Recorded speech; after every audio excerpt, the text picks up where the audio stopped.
ഊണ് അസലായിട്ടുണ്ട്. എല്ലാം അമ്മൂട്ടർ കൈ കൊണ്ടുണ്ടാക്കിയതാ. എന്റെ മരുമോളായതുകൊണ്ട് പറയണതല്ല. നല്ല സ്ത്രീത്വമുള്ള കുട്ടിയാ. ഏത് തറവാട്ടിൽ ചെന്നാലും നിറഞ്ഞിരിക്കും. പെണ്ണ് ആലോചിക്കുമ്പോ കേശവൻകുട്ടിക്ക് ഒന്നേ പറയാനുണ്ടായിരുന്നുള്ളൂ, നല്ല അന്തസ്സുള്ള തറവാട്ടിലെ കുട്ടിയായിരിക്കണമെന്ന്. അതിനൊന്നും ഒരു കുഴപ്പമില്ല. തറവാടിന്റെ മഹിമ ഒന്നും ഞങ്ങൾ ഇതേവരെ കളഞ്ഞു കുളിച്ചിട്ടില്ല. ആ വിശ്വം വന്നല്ലോ. നിന്നെ പറ്റി പറഞ്ഞുകൊണ്ടിരിക്കുകയായിരുന്നു. പോയ വഴിക്ക് അല്പം തിരക്കായി പോയി, അതാ വൈകിയത്. എന്നാ ഇനി വൈകിക്കണ്ട, നമുക്ക് കാര്യത്തിൽ കിടക്കാം. അനുഭവങ്ങളിൽ നിന്നേ ഒരു കലാകാരനുണ്ടാവൂ. എന്റെ വല്യമ്മാവൻ മലപ്പുറത്തങ്ങാടിയില് SI ആയിരുന്ന കാലഘട്ടം. അവിടെ മൊയ്തീൻ കുട്ടി എന്ന് പറഞ്ഞിട്ടൊരു റൗഡി എവിടെ വിശ്വാന് ഞാനോട് പിഴിഞ്ഞു. അവൻ എന്റെ വല്യമ്മാവൻ എങ്ങനെ കീഴ്പ്പെടുത്തിയെന്ന് ഞാനൊന്ന് വിശദീകരിച്ച് പറയാം. അതിലുണ്ടെന്ന് എനിക്കറിയാം. വലിയ നിറച്ചൊഴുകി. അപ്പോ എല്ലാം പറഞ്ഞതുപോലെ ഞങ്ങൾ ഒരു 125 ആളുണ്ടാവും. ഏറി വന്ന 150. ആളെ എത്ര വേണ്ട ചാവാം, അതൊന്നും ഇവിടെ ഒരു പ്രശ്നമില്ല. എന്നാൽ ഞങ്ങൾ പോയിട്ട് വരട്ടെ. പോലീസ് വകുപ്പിലുള്ളവർ മുഴുവൻ മണ്ടന്മാരാണെന്ന് വിചാരിക്കരുത്. അമ്മേ, ഡ്യൂട്ടി കാര്യത്തിൽ കടയിട വ്യത്യാസം വരുന്ന ഈ ചാക്കോ സഹിക്കില്ല. ഔദ്യോഗിക കൃത്യ നിർവഹണം ആത്മാർത്ഥമായി നടത്തുന്ന സത്യസന്ധരായ പോലീസുകാരുടെ ഡ്യൂട്ടിക്ക് തുരങ്കം വെച്ചാൽ ചാക്കോ കുഴപ്പമുണ്ടാക്കരുത്. ഒന്നും മനഃപൂർവ്വമല്ല, ഒരബദ്ധം പറ്റിപ്പോയതാ. ഇതാണോ അബദ്ധം? ഡിപ്പാർട്ട്മെന്റിലെ കണ്ണിലുണ്ണിയെ കൊപ്രാപ്പുരയ്ക്കൽ ചാക്കോയുടെ സൽപ്പേരിന് കളങ്കം വരുന്നതാണോ അബദ്ധം? കാക്കയ്ക്കും കഴുകനും കൊടുക്കാതെ സ്വന്തം കുഞ്ഞുങ്ങളെ പോലെ ചിറകിനടിയിൽ ഒളിപ്പിച്ചു വെക്കുന്ന തള്ളക്കോഴികളെ പോലെ കാത്തു സൂക്ഷിച്ചവരാണടാ നിന്നെ ഞാനും ശ്രീനാരിയേട്ടനും. എന്താ പൊട്ടുനായരെ പോലീസും പട്ടാളവും ഒക്കെ? അല്ല, അപ്പുറത്തെ വീട്ടിലെ തള്ളക്കോഴിയും കുഞ്ഞുങ്ങളും മോഷണം പോയി. അത് അന്വേഷിക്കാൻ വന്ന പോലീസുകാരാ. കോഴിയെ കിട്ടിയില്ല. വെള്ളമാ വെള്ളം. വെള്ളോ? ചുമ്മാ ആരാടാ വെള്ളം? 100 150 അടിച്ച നീയൊക്കെ ഫിറ്റ് ആവും. പക്ഷെ ചാക്കോയുടെ കപ്പാസിറ്റി നിനക്കറിഞ്ഞൂടാ. കണ്ടില്ലേ കാലത്തെ തുടങ്ങിയതാ. ഇതൊന്നും പ്രശ്നമാക്കണ്ട, ഞാൻ മാനേജ് ചെയ്തോളാം. ഇറങ്ങട്ടെ. ആരാടാ മാനേജ് ചെയ്യുന്നത്? അതെങ്ങനെ മാനേജ് ചെയ്യും? ആരൊക്കെ ഇവര്? ഞാനറിയാതെ ഈ കോമ്പൗണ്ടിനുള്ളിൽ കിടക്കാൻ ആരാണ് ഇവർക്ക് അനുവാദം കൊടുത്തത്? പറയണോ? ഞാൻ അറിഞ്ഞില്ലേ. എല്ലാവരും വരിവരിയായി നിൽക്കണം. അനധികൃതമായി ഇവിടെ കയറി വന്നതിന് സമാധാനം പറഞ്ഞിട്ട് പോയാൽ മതി. വസ്ത്രങ്ങൾക്കടിയിൽ ഒളിപ്പിച്ചു വെച്ചിട്ടുള്ള ആയുധങ്ങളെല്ലാം പുറത്തെടുക്കണം. ചാക്കോ. അയ്യോ, ഇവര് കുഴപ്പക്കാരല്ല, അച്ഛനെ കാണാൻ വന്നവരാ. ആരെ കാണാൻ വന്നാലും സമാധാനം പറഞ്ഞിട്ട് പോയാൽ മതി. ഇത് ഞങ്ങളുടെ കുടുംബക്കാരിയാ. സാർ ഇതിൽ ഇടപെടണ്ട. ഇടപെടണം, ഇടപെട്ടേ പറ്റൂ. മക്കളെ വളർത്തും ആലോചിക്കണമായിരുന്നു. ഇവൻ ഓരോ കുഴപ്പങ്ങൾ ഉണ്ടാക്കി വെക്കുമ്പോ അത് പോലീസ് കേസാവുമെന്നും ഈ വീടിന് പോലീസ് കാവൽ നിൽക്കുമെന്നും നേരത്തെ ആലോചിക്കണമായിരുന്നു. ആയുധങ്ങളൊന്നും കൈവശമില്ല. ഓക്കെ, നിങ്ങൾ ഇപ്പൊ പൊയ്ക്കോ. ഞങ്ങൾ നാളെ രാവിലെ അവിടെ. അതിന്റെ ആവശ്യമില്ല. അല്ല, അമ്മേ, നമ്മളെല്ലാം തീരുമാനിച്ചുറപ്പിച്ചല്ലേ?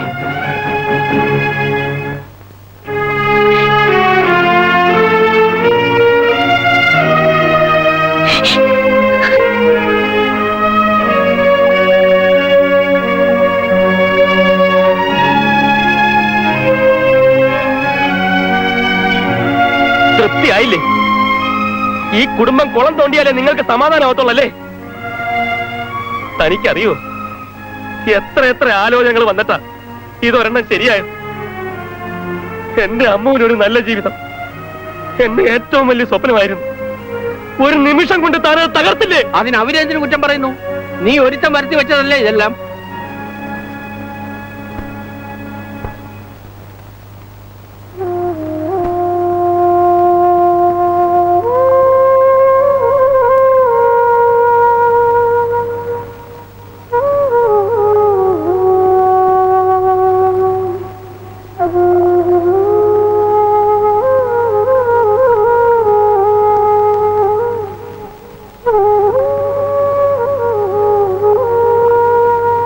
മാഷേ,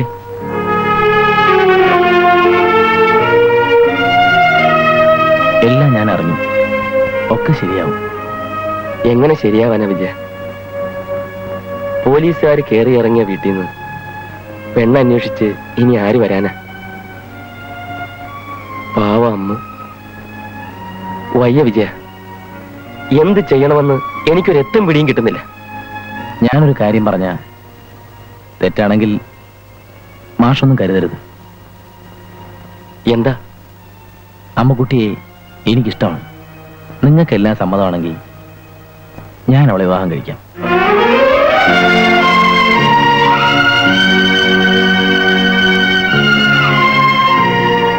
ഒരു കല്യാണം എന്ന് പറയുമ്പോ അതിന്റെ ചില നാട്ടു നടപ്പൊക്കെ ഉണ്ടല്ലോ. അവരുടെ കുടുംബത്തിൽ നിന്ന് ആരെങ്കിലും ഒരാലോചനയായിട്ട് ഇങ്ങോട്ട് വരുന്നതാണ് അതിന്റെ ഭംഗി. വിജയന്റെ അച്ഛനമ്മയും വീട്ടിൽ വന്നിരുന്നു, അവർക്കും സന്തോഷമേ ഉള്ളൂ. അമ്മൂനോട് ചോദിച്ചപ്പോ അവക്ക് സമാധാനം പറഞ്ഞത്. ഏതായാലും എല്ലാം ശരിയായത് അവളുടെ ഭാഗ്യം. അതെ, കല്യാണം വൈകാതെ നടത്തണമെന്നാണ് ശങ്കരൻ നായർ പറയുന്നത്. എങ്കിലും അവരുടെ ആൾക്കാരെ ഒന്ന് അറിയിക്കുകയും പേരിനെങ്കിലും സമ്മതം ചോദിക്കണല്ലോ. അതും നേരാ, കാര്യങ്ങളൊക്കെ അവർക്ക് അറിയാലോ. അതുകൊണ്ട് കുറച്ചു ദിവസം വൈകിയാലും ഇടങ്ങാറുണ്ടാവാൻ പോണില്ല. താനത് കുടിക്കേ. പിന്നെ ഇതൊക്കെ വീശിയച്ച് അങ്ങോട്ട് പോയാ പോരാ, ചെയ്യേണ്ട കാര്യം കൂടി ഓർമ്മയുണ്ടാവണം. അതൊക്കെ അച്ഛൻ എന്നോട് പ്രത്യേകം പറയേണ്ട കാര്യമുണ്ടോ? എല്ലാം എനിക്കറിയാം. അറിഞ്ഞാ മാത്രം പോരാ, ചെയ്യുന്നതേ ഒരുമാതിരി രാമേശ്വരത്തെ ക്ഷൗരം പോലാവരുത്. പണ്ട് എന്റെ ഒരു ആസ്മാതി എന്നെ ഒന്ന് സഹായിച്ചതാ, അതാ ഞാനിപ്പൊ കിടന്ന് അനുഭവിക്കുന്നത്. പിന്നെ അത് കണ്ട് ഇത് കണ്ടെന്നൊക്കെ പറഞ്ഞ് സാക്ഷി പറയാൻ ആള് വന്നേക്കരുത്. അച്ചായോ, ഓ സേതുമാധവൻ ഏറ്റാൽ ഏറ്റതാ.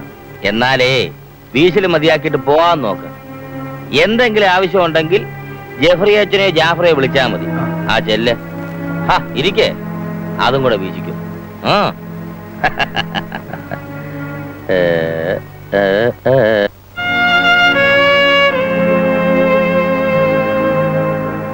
അറിഞ്ഞോ അറിയാതെയോ പറ്റിപ്പോയൊരബദ്ധ. മോൾ എന്നോട് ക്ഷമിക്കണം. സാരല്ല, ഇപ്പൊ എല്ലാം ശരിയായില്ലേ? എനിക്കുണ്ട് ഇവളെ പോലെ കെട്ടിക്കാറായ 2 പെൺമക്കള്. എന്താ ചേട്ടാ കൊച്ചുകുട്ടികളെ പോലെ? ശവത്തിന് കാവൽ നിന്നിട്ടുണ്ട്, കള്ളന്മാർക്ക് കാവൽ നിന്നിട്ടുണ്ട്. ഇങ്ങനൊരു കുടുംബാന്തരീക്ഷത്തില് ഈ പോലീസുകാരൻ ആദ്യമായിട്ടാ. ഒരു SI ആവാന്നുള്ളത് എന്റെ സ്വപ്നമായിരുന്നു, അത് സാധിച്ചു. ഞാൻ ഇവിടുന്ന് പോകുമ്പോ നീ എന്നെ മനസ്സുകൊണ്ട് ശപിക്കരുത്. എന്തെങ്കിലും തെറ്റുകൾ വന്നിട്ടുണ്ടെങ്കിൽ നീ എന്നോട് പൊറുക്കണം.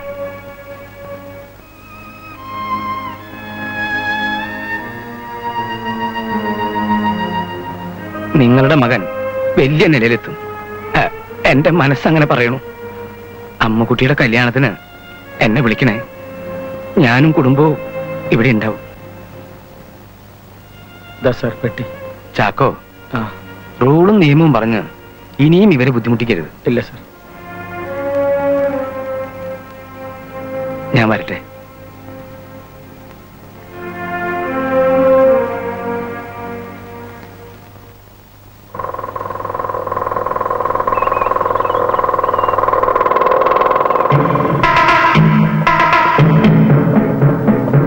എത്രയാ? 10.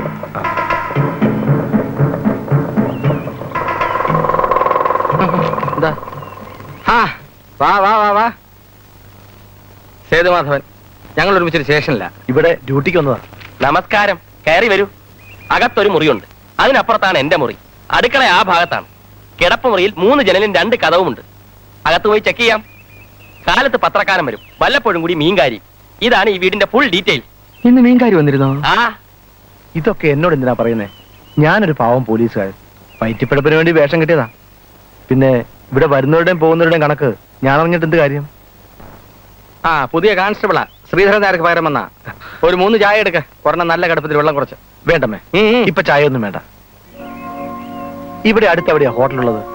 നേരത്തെ പറഞ്ഞില്ലെങ്കിൽ ഊണ് കിട്ടാൻ പ്രയാസമാണ്. ഹോട്ടലിലൊന്നും പോണോന്നില്ല, ഉള്ളതെന്താന്ന് വെച്ചാ ഇവിടുന്ന് കഴിക്കാം.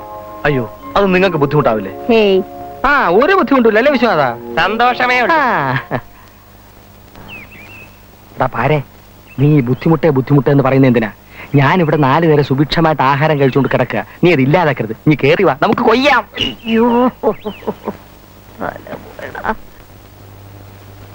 വിജയന്റെ ഭാഗത്തുനിന്ന് ഇങ്ങനൊരു മോഹം ഉണ്ടെന്ന് അറിഞ്ഞപ്പോ തന്നെ ഞങ്ങൾ തീരുമാനമായിരിക്കണു. ചിങ്ങം 10 മുഹൂർത്തമുണ്ട്. അത് കഴിഞ്ഞാൽ പിന്നെ ആ മാസത്തിൽ മുഹൂർത്തം ഇല്ല. എന്നാ പിന്നെ ചിങ്ങം 10 തന്നെ ആയിക്കോട്ടെ. എന്താ വിശ്വാസ? ആയിക്കോട്ടെ. അപ്പൊ ചിങ്ങം 10 തന്നെ. അങ്ങനെയാട്ടെ. പോസ്റ്റ്.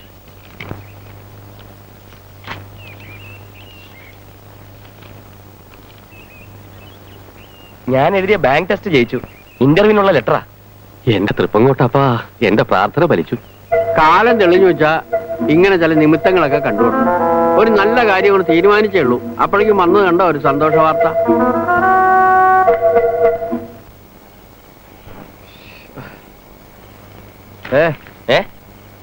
ഇനി വല്ല പ്രോഗ്രാമും ഉണ്ടോ? ഉണ്ടെങ്കിൽ അല്ല, എപ്പോഴാ ഉറങ്ങുക? ഇങ്ങനെ എപ്പോഴും എപ്പോഴാ ഉറങ്ങുക എന്നൊന്നും ചോദിക്കണ്ട. സമയമാകുമ്പോ ഞാൻ അങ്ങ് ഉറങ്ങിക്കൊള്ളാം. എനിക്ക് ഉറങ്ങണം. ഉറങ്ങിക്കോ. അതിന് ലൈറ്റ് വിട്ടോണ്ടിരുന്ന ഞാൻ എങ്ങനെ ഉറങ്ങും?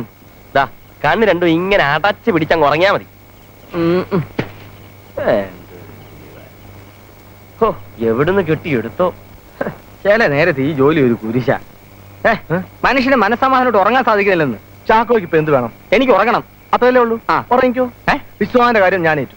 വന്നേ ഇരിക്കേ. ചാക്കോയോട് വന്ന ദിവസം ഒരു കാര്യം പറയണമെന്ന് വിചാരിക്കായിരുന്നു. നമ്മൾ രണ്ടുപേരും കൂടെ ഇങ്ങനെ കഷ്ടപ്പെടേണ്ട വല്ല കാര്യമുണ്ടോ? മനസ്സിലായില്ല. ഒന്നോ രണ്ടോ ദിവസം ഞാൻ വിശ്വാന് പ്രൊട്ടക്ഷൻ നിൽക്കുമ്പോ തനിക്ക് ഫ്രീ ആയിട്ട് കറങ്ങി നടക്കാം. എന്റെ സൈഡ് ആക്ടിവിറ്റീസ് നടക്കും. പിന്നെ 2 ദിവസം തന്റെ ഡ്യൂട്ടി. അപ്പൊ ഞാൻ ഫ്രീ ആകും. ഇതൊക്കെ നിയമമിട്ടുള്ള കളിയാ. ചാക്കോയ്ക്ക് ഡ്യൂട്ടി വെറുതെ ഡ്യൂട്ടി. ഒന്നാം കട്ട. എടോ, നിയമമൊക്കെ അല്പ സ്വല്പം നമ്മുടെ സൗകര്യത്തിൽ മാറ്റി മറിക്കൊക്കെ ചെയ്യാം. അതുകൊണ്ടൊന്നും വരാനില്ലെന്ന്. അല്ല, ഡിപ്പാർട്ട്മെന്റിൽ അറിഞ്ഞാലേ നമ്മൾ രണ്ടുപേരും അല്ലാതെ വേറെ ആരും അറിയില്ല. ദാ, നാളത്തെ കാര്യത്തിന് എടുക്കാം. ഇന്റർവ്യൂവിന് പോകുമ്പോ ആരെങ്കിലും ഒരാൾ കൂടെ പോയാൽ മതി. അത് ഞാൻ പോയിക്കോളാം. താ മുങ്ങിക്കോ. അയ്യോ, അത് വേണ്ട. TN DN കിട്ടുന്ന കാര്യമല്ല, ഞാനും വരാം. TN DA ഒക്കെ താഴെ എഴുതിയെടുത്തോ. അതിന് കൂടെ വേണമെന്നില്ല. എന്നാലും ഡ്യൂട്ടി എന്ന് പറയുമ്പോ എന്നാ താങ്കോളാം. അപ്പൊ കുഴപ്പമില്ലല്ലേ? ഒരു കുഴപ്പമില്ലെന്ന്. പോലീസുകാരൻ തന്നെ പാരയാവരുത്. ഇല്ല ചാക്കോ, പോയി കിടന്നു. ശരി.